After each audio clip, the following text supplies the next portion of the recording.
Hello, నేను miss రావు. అమరావతి వైపు ఇప్పుడు అందరూ చూస్తూ ఉన్నారు. చంద్రబాబు నాయుడు విజన్ ఏ విధంగా ఉండబోతుంది అనే దాని మీద చర్చించుకుంటున్నారు. గతంలోనే ఆయన అమరావతి రాజధాని నిర్మాణం ఏ విధంగా ఉండాలి, ప్రపంచ స్థాయిలో నెంబర్ 1గా అది ఏ విధంగా నిలవాలి అనే దాని మీద సింగపూర్ కంపెనీలతో డిజైన్ కూడా వేశారు. అయితే ఆ తర్వాత 2019 ఎన్నికల్లో చంద్రబాబు నాయుడు ఓడిపోయారు. దాంతో ఆ డిజైన్లన్నీ కూడా పోవడంతో పాటు 3 రాజధానుల అంశం తెర మీదకు వచ్చింది. జగన్మోహన్ రెడ్డి 3 రాజధానులు అనేటువంటి కాన్సెప్ట్ను తెర మీదకు తీసుకొచ్చారు. దాంతో అమరావతి టోటల్గా శ్మశానంగా మారిపోయిందని చెప్పి వైఎస్ఆర్ కాంగ్రెస్ పార్టీ వాళ్ళు అనేక సందర్భాల్లో చెప్పారు. తొలి రోజుల్లో దాన్ని ఒక సామాజిక వర్గానికి సంబంధించినటువంటి రాజధాని అనేటువంటి ప్రచారం చేశారు. అమరావతి కాదు, కమ్మరావతి అంటూ దాన్ని రకరకాలుగా మాట్లాడారు. ఆ తర్వాత ఇన్సైడర్ ట్రేడింగ్ జరిగింది దాంట్లో అనేటువంటి మాటలు మాట్లాడారు. అన్ని సామాజిక వర్గాలకు నివసించేటువంటి యోగ్యమైనటువంటి ప్రాంతం కాదు అనే ఒక ముద్ర వైఎస్ఆర్ కాంగ్రెస్ పార్టీ వేసింది. మొత్తం మీద 5 సంవత్సరాల పోరాటం తర్వాత రైతులు ఇప్పుడు తెలుగుదేశం పార్టీ మళ్ళీ గెలిచింది 2024 ఎన్నికల్లో. దీంతో ఫీల్ గుడ్ ఫ్యాక్టర్ అమరావతి మీద ఇప్పుడు కనిపిస్తూ ఉంది. ఇదే క్రమంలో వైఎస్ఆర్ కాంగ్రెస్ పార్టీ అమరావతిని ఒక అడుగు కూడా ముందుకు పడనీయకుండా చేయాలి అనేది భావిస్తూ ఉంది. అందుకే బొత్స సత్యనారాయణ మాజీ మంత్రి 2 డేస్ బ్యాక్ ఒక వ్యాఖ్య చేయడం జరిగింది. ఇప్పటికి కూడా వైఎస్ఆర్ కాంగ్రెస్ పార్టీ 3 రాజధానులకి కట్టుబడి ఉంది అనేటువంటి ఒక స్టేట్మెంట్ ఇచ్చారు. అది యథాలాపంగా ఇచ్చినటువంటి స్టేట్మెంట్గా భావించడానికి అవకాశం లేదు. దానికి కారణం ఏంటంటే జగన్మోహన్ రెడ్డి బెంగళూరు కేంద్రంగా చేసుకొని న్యాయ పోరాటం చేయడానికి ఒక రూట్ మ్యాప్ తయారు చేశారు అనేది ఇప్పుడు వైఎస్ఆర్ కాంగ్రెస్ పార్టీలో వినిపిస్తుంది. అంతేకాదు ఆ పార్టీకి సంబంధించినటువంటి లీగల్ సెల్ దాంట్లో కొంతమంది ఎక్స్పర్ట్స్గా ఉన్నటువంటి అడ్వకేట్స్ ఉన్నారు. వాళ్ళతోటి హైకోర్టులో అమరావతి మీద పోరాటం చేయించేటువంటి ప్రయత్నం చేయబోతూ ఉన్నారు. అందుకు సంబంధించి ప్రత్యేకమైనటువంటి టీమును కూడా ఏర్పాటు చేశాడు జగన్మోహన్ రెడ్డి అనేది ఇప్పుడు వినిపిస్తూ ఉంది. ఒకవేళ చంద్రబాబు నాయుడు కనుక అమరావతి ప్రాంతంలో ఇచ్చినటువంటి 1 సెంటు భూమి అనే దాన్ని కనుక రద్దు చేస్తే దాని మీద కోర్టుకు వెళ్ళటానికి సిద్ధమవుతున్నారు. రాజధాని ప్రాంతంలో రాజధాని ఏతర ప్రాంతాలకు సంబంధించినటువంటి ఎస్సీ ఎస్టీలకు ఆయన సెంటు భూమిని ఇవ్వడం జరిగింది. శంకుస్థాపన కూడా భారీగా చేశారు అప్పట్లో ఆయన ముఖ్యమంత్రిగా ఉన్న రోజుల్లో జగన్మోహన్ రెడ్డి. ఇప్పుడు దాన్ని రద్దు చేయాలి అనేది ఒకటి వినిపిస్తుంది. ఒకవేళ కనుక దాన్ని రద్దు చేస్తే అప్పుడు దాన్ని సవాల్ చేస్తూ కోర్టుకు వెళ్ళి అమరావతి నిర్మాణ పనులను ఆపేయాలి అనేటువంటి ఆలోచన వైఎస్ఆర్ కాంగ్రెస్ పార్టీ చేస్తుంది. దీంతోపాటు అలైన్మెంట్స్ ఏవైతే ఉన్నాయో ఆ అలైన్మెంట్స్ జోలికి వెళ్తే కనుక దాని మీద కూడా కోర్టుకు వెళ్ళాలి అనేది ఇంకొక ఆలోచన చేస్తున్నట్టు కూడా ఇప్పుడు చర్చ జరుగుతుంది. సిఆర్డీఏ పరిధిలో ఉండేటువంటి అన్ని అంశాల మీద పరిశీలిస్తుంది వైఎస్ఆర్ కాంగ్రెస్ పార్టీ. చంద్రబాబు నాయుడు 1 అడుగు ముందుకేస్తే 2 అడుగులు ముందుకేసి న్యాయ పోరాటం చేయాలి అనేది వైఎస్ఆర్ కాంగ్రెస్ పార్టీ ఇప్పుడు భావిస్తుంది. ముందల కాళ్లకు బంధం ఇవ్వాలి అనేటువంటి ఆలోచనతో ఆ పార్టీ ముందుకు కదులుతూ ఉంది. ఇలాంటి సందర్భంలో చంద్రబాబు నాయుడు తీసుకొచ్చినటువంటి ఫీల్ గుడ్ ఫ్యాక్టర్ అనేది ఎంతవరకు పనిచేస్తుంది అనేది ఇప్పుడు ఒక ప్రశ్నగా మిగిలిపోయింది.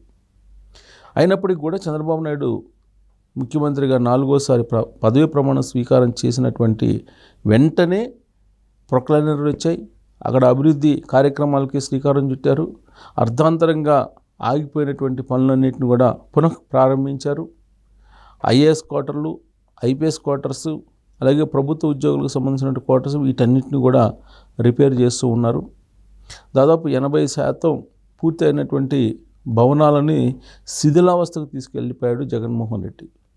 2019 నుంచి 2024 ఎన్నికల ముందు వరకు కూడా రాజధాని గురించి ఆయన ఎప్పుడు కూడా ఎక్కడ కూడా పట్టించుకోలేదు. దాంతో అక్కడ భవనాల్లో ఉండేటువంటి కొన్ని మౌలికమైనటువంటి పరికరాలను కూడా తీసుకెళ్ళిపోయారు దొంగలు. రోడ్లను తవ్వేశారు, అక్కడ ఉన్నటువంటి కంకరను తీసుకెళ్లారు. ఇలా ధ్వంసం చేసినటువంటి పరిస్థితి కనిపిస్తుంది. అక్కడ ఉన్నటువంటి మ్యూజియం గ్యాలరీ దాన్ని కూడా ధ్వంసం చేశారు. ఇలా అసలు రాజధాని రూపురేఖలు లేకుండా మొత్తం ముళ్ళ పొదలతో నిండిపోయేలాగా జగన్మోహన్ రెడ్డి చేశారు. వాటన్నిటినీ క్లీన్ చేశారు. ఇప్పుడు క్లీన్ చేసి అమరావతి పనులను ప్రారంభించడానికి సిద్ధమయ్యింది చంద్రబాబు నాయుడు ప్రభుత్వం. పూర్వపు డిజైన్లు ఏవైతే ఉన్నాయో ఆ డిజైన్ల ప్రకారమే అమరావతిని నిర్మించడానికి, అమరావతి నిర్మాణాలు చేపట్టడానికి సిద్ధమవుతున్నారు. ఇలాంటి సమయంలో ఆల్రెడీ కోర్టులో ఉన్నటువంటి కేసు, సుప్రీంకోర్టులో ఆల్రెడీ కేసు పెండింగ్ ఉంది అమరావతి మీద. హైకోర్టు ఇచ్చినటువంటి తీర్పుని సవాల్ చేస్తూ జగన్మోహన్ రెడ్డి అప్పట్లో సుప్రీంకోర్టుకి వెళ్ళడం జరిగింది. దాని హియరింగ్ కూడా రాబోతుంది. హైకోర్టు అయితే చాలా క్లియర్గా చెప్పింది, సిఆర్డీఏ ఎలాంటి ఒప్పందాలు చేసుకుందో రైతులతోటి ఆ ఒప్పందం మేరకు ఖచ్చితంగా వాళ్ళకి ఇవ్వాల్సినటువంటి స్థలాలు కానీ లేదా బెనిఫిట్స్ కానీ కల్పించాలి అని డెడ్లైన్ కూడా పెట్టింది హైకోర్టు. కానీ జగన్మోహన్ రెడ్డి అప్పట్లో ఆ డెడ్లైన్ని కానీ లేదా హైకోర్టు ఇచ్చినటువంటి తీర్పుని కానీ ఏమాత్రం పట్టించుకోలేదు, పరిగణనలోకి కూడా తీసుకోలేదు. పైగా దాన్ని సవాల్ చేస్తూ సుప్రీంకోర్టుకి వెళ్ళారు. ప్రస్తుతం సుప్రీంకోర్టులో అమరావతికి సంబంధించిన ఇష్యూ ఉంది. ఇలాంటి సందర్భంలోనే అమరావతి నిర్మాణ పనులు వేగంగా జరుగుతున్నాయి. దేనికి జరుగుతున్నాయి, ఏ కారణంగా జరుగుతున్నాయి అంటే కేవలం చంద్రబాబు నాయుడు తీసుకొచ్చినటువంటి ఫీల్ గుడ్ ఫ్యాక్టర్ అనేది పనిచేస్తూ ఉంది. ఆయన విజన్ మీద తెలుగు ప్రజలకు నమ్మకం ఉంది. తెలంగాణ, ప్రత్యేకించి హైదరాబాద్ ప్రస్తుతం ప్రపంచంలోనే గుర్తింపు పొందినటువంటి నగరంగా మారింది. దీనికి కారణం 25 ఏళ్ల క్రితం చంద్రబాబు నాయుడు వేసినటువంటి విజన్. ఆ విజన్ డాక్యుమెంట్లో 2020 విజన్ డాక్యుమెంట్లో ఏదైతే పొందుపరిచారో వాటినే ఇప్పుడున్నటువంటి ప్రభుత్వాలు కూడా ఇంప్లిమెంట్ చేస్తున్నాయి. ఫలితంగా హైదరాబాద్ రెవెన్యూ భారీగా పెరిగింది, అనూహ్యంగా పెరగడం జరిగింది.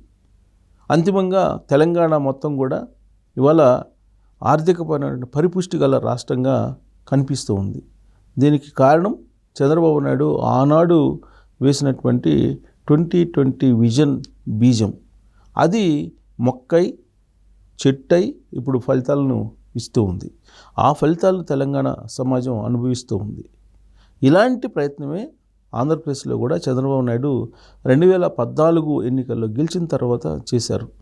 కానీ అది వర్కౌట్ కాలేదు.